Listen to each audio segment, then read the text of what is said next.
Biz bugün sizden köpüşe tanımlarda sonun takip ediyoruz. Takımında bastırmaz koyun. Bugün biz salamın kurulma yani birinci ülkede o yüzümüzün teksteri, oradan teorik sıfatlar koyan. Oradan top verişimiz yani tas yardımcısı boyunca top verişimiz yazayız. Oradan cana takım çekeşimiz kuyucuz platformasında ötüyordu.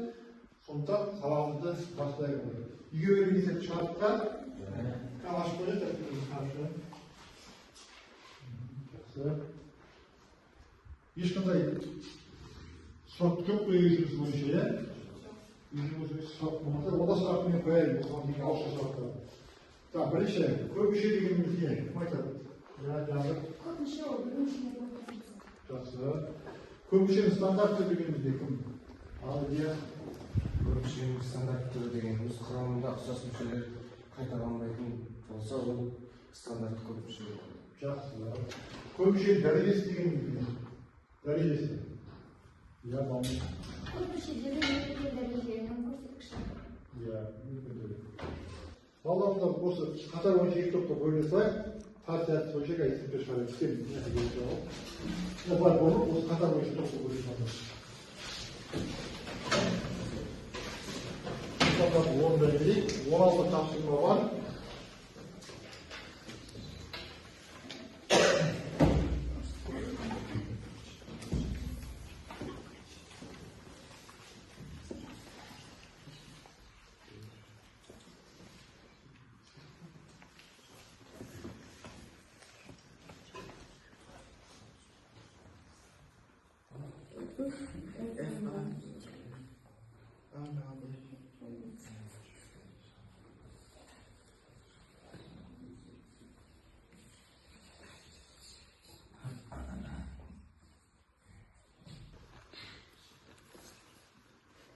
Kamerde olsun, olsun.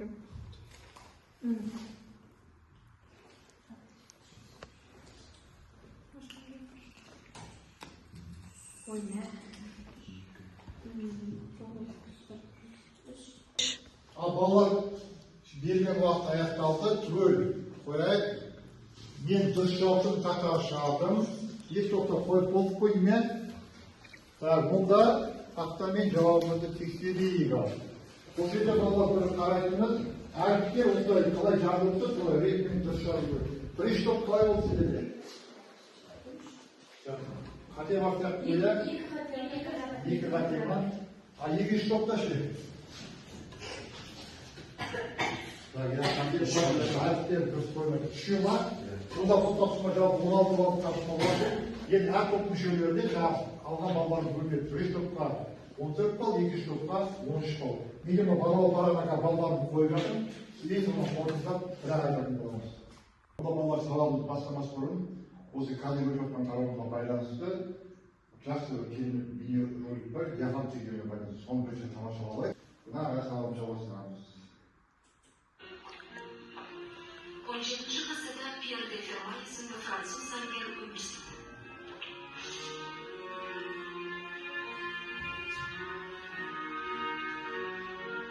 Тек сандар арасындағы қатынасты зерттейтін абстрактты математика оның сүйікті ісі болды. Ол кітаптардың біріндегі теңдеудің жанына мен шын мәнінде таңғажайып дәлелдеме таптым.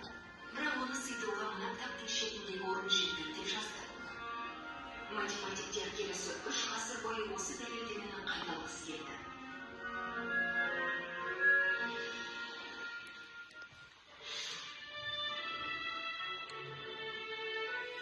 Ферманың соңғы теоремасы қарапайым диафан теңдеу болады.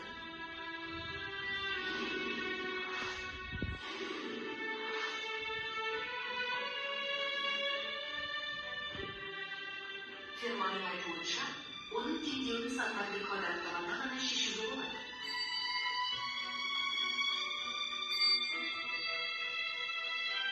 Алайда дәлежін квадраттан үлкен болса, теңдік ешқашан орындалмайды. X квадрат қосу Y квадрат Z квадратқа тең. Теңдеуді шешу үшін қандай бүтін санды қолдана аламыз деп сұрауыңызға болады. Және сіз тез арада жауап аласыз. 3-тің квадратын 4-тің квадратына қосқанда 5-тің квадраты шығады. Сондай-ақ 5-тің квадратын 12-нің квадратына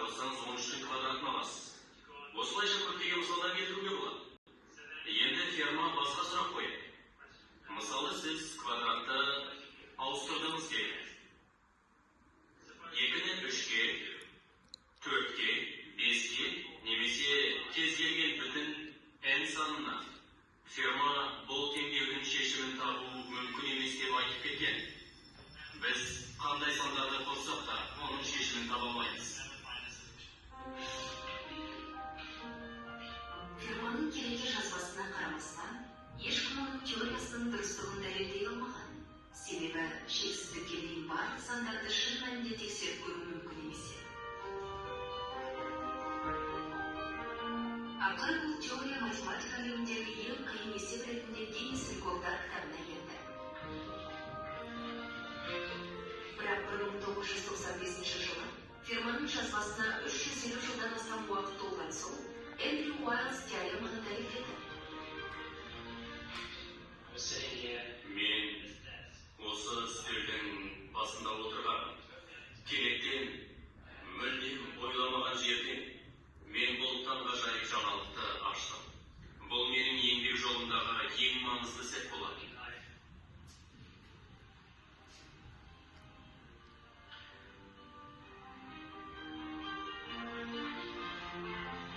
Теңдеу бір қарағанда қарапайым көрінгенмен, оны дәлелдеу өте қиын.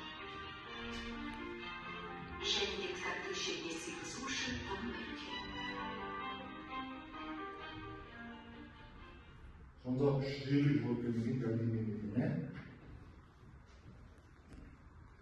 O da valla bugün жаңа сабағымыз bir şey. Bugün сабағымыздың тақырыбы вектің жалпыланған теоремасы.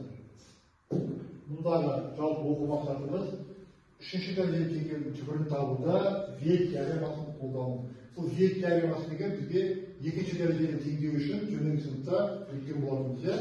Оның формуласы білеміз, екінші дәрежелі теңдеу үшін олардың түбірлерінің қосындысы қарама-қарсымен алынған екінші коэффициентке тең, түбірлерінің көбейтіндісі бос мүшеге тең деп төменгі сыныпта өткен. Biz bugün osunu üçüncü dereceli köpmüşe için karakterimiz. Üçüncü dereceli köpmüşe için biz bunu dereceli çoğu diye karamayın. Ülke sahte bir sinemin köpmüşe ciddiğini anlatılan kayıtsız dersi gibi ülkemiz. Sol anlatılan kayıtsız dersi boyunca şartım olsa onda mandaya şartım. Yani üçüncü dereceli köpmüşe için viyet teoreması. Da tengevдің türlerinin kosıntısı karama karşıtamından alınan екінші коэффициентке тең. Түбірлердің қосқосам көбейтіндісінің қосындысы үшінші коэффициентке тең, яғни Q-ға тең. Түбірлердің көбейтіндісі қарама қарсылығынан алынған бос мүшеге тең болады есеп. Түсінікті ғой, формуланы бұнда тура екінші дәрежеге өте ұқсас екен. Онда қазір оқулықпен жұмыс жасайық. Оқулықтағы номері 35-те бірінші жаттығуды қарастырайық. 35-те бірінші жаттығу. Так, мовчу, как тебе дошать, давай. Так. Tamam, kamera menü kalada yönü türlerini koyduğunuzda benden böyle geliyor. Yani o жерде ta kayada boş bir şey oturma. Türlerini koyduğunuzda böyle geliyor. Sonra boş bir şey geliyor mu olur? Ya da söyle. Yani son şarkı kullanacak. Hatta Ali'ye bir şey.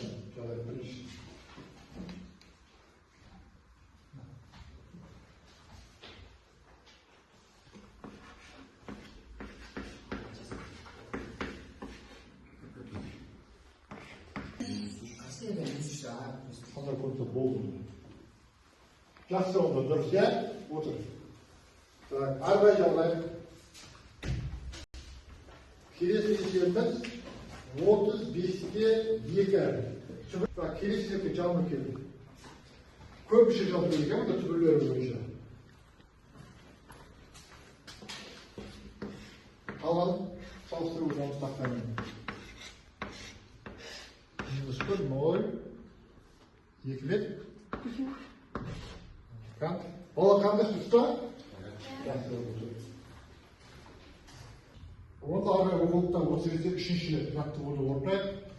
Мұнда жаңағы век теоремасын пайдаланып коэффициенттерді жазып шығу керек, иә? Біріншісін сақтаған. Давайте.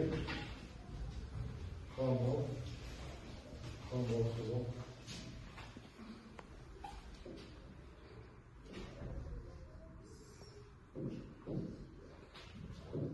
Дұрыс қой балалар, қарап отырайық. Келесіне кім? Ерасыл кетші.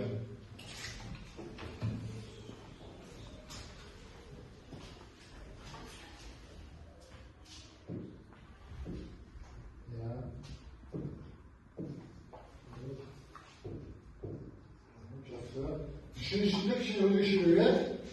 Daha kitapları al. Yıl Muhammed.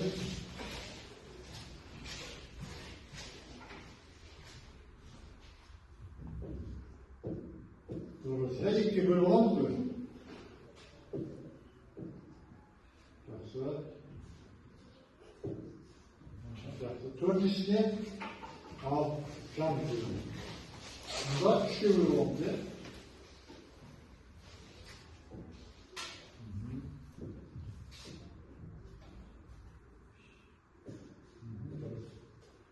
Жақсы, өте тамаша. Барлығы. Ал оқшауында осы бүгінгі тақырыпқа квиз платформасында тест тапсырмалар орындайды. А балалардың бәрін тіркеліп болмай бастай берейін керек тестке. Мұнда қазір 7 тапсырма бар. Әр тапсырма 1 минутқа арналған.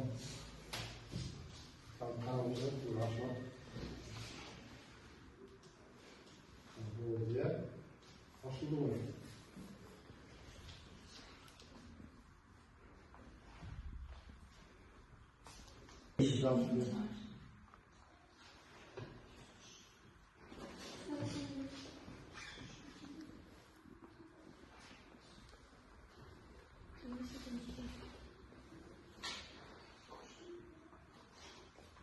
Онда балалар уақыт аяқталды. Қазір нәтижемді тексерейік онда. Бәріміз мониторға қарайық.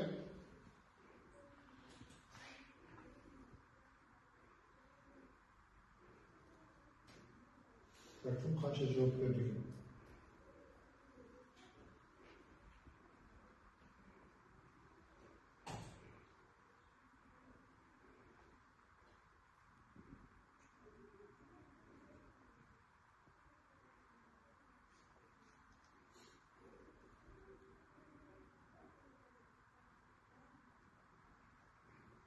Так, ну журнал шықты ғой, бізде ең көп жақсы жауап берген Балнұр, Ернар, Ілия жақсы жауап берген, Жаннұр жақсы жауап берген, Ермұхамед, Айғаным жақсы жауап берген. Кішкене бізде Нұрай мен Армүрге кішкене қателік көп болған екен. Міне қателік қай есептен көрініп тұр барлығы. Жақсы түсінікпіз. Онда балалар бүгін сабағымызда қорытындылайтын келді. Қорытындылай келе бізде бүгінгі сабаққа қатысу бойынша Балнұр 10 балл, Ерасыл 6 балл, Ілия 7 балл, Ермұхамед 7 балл, Ернар 9 балл, Жаннұр 7 балл деген балл қойдық. Үйге тапсырма 35-ке 1-мен 32-ге 2-нің 3-ші, 4-шісі. Және маған бүгінгі сабағымыз қалай өтті, соған байланысты кері байланыс параны толтырып бересіңдер,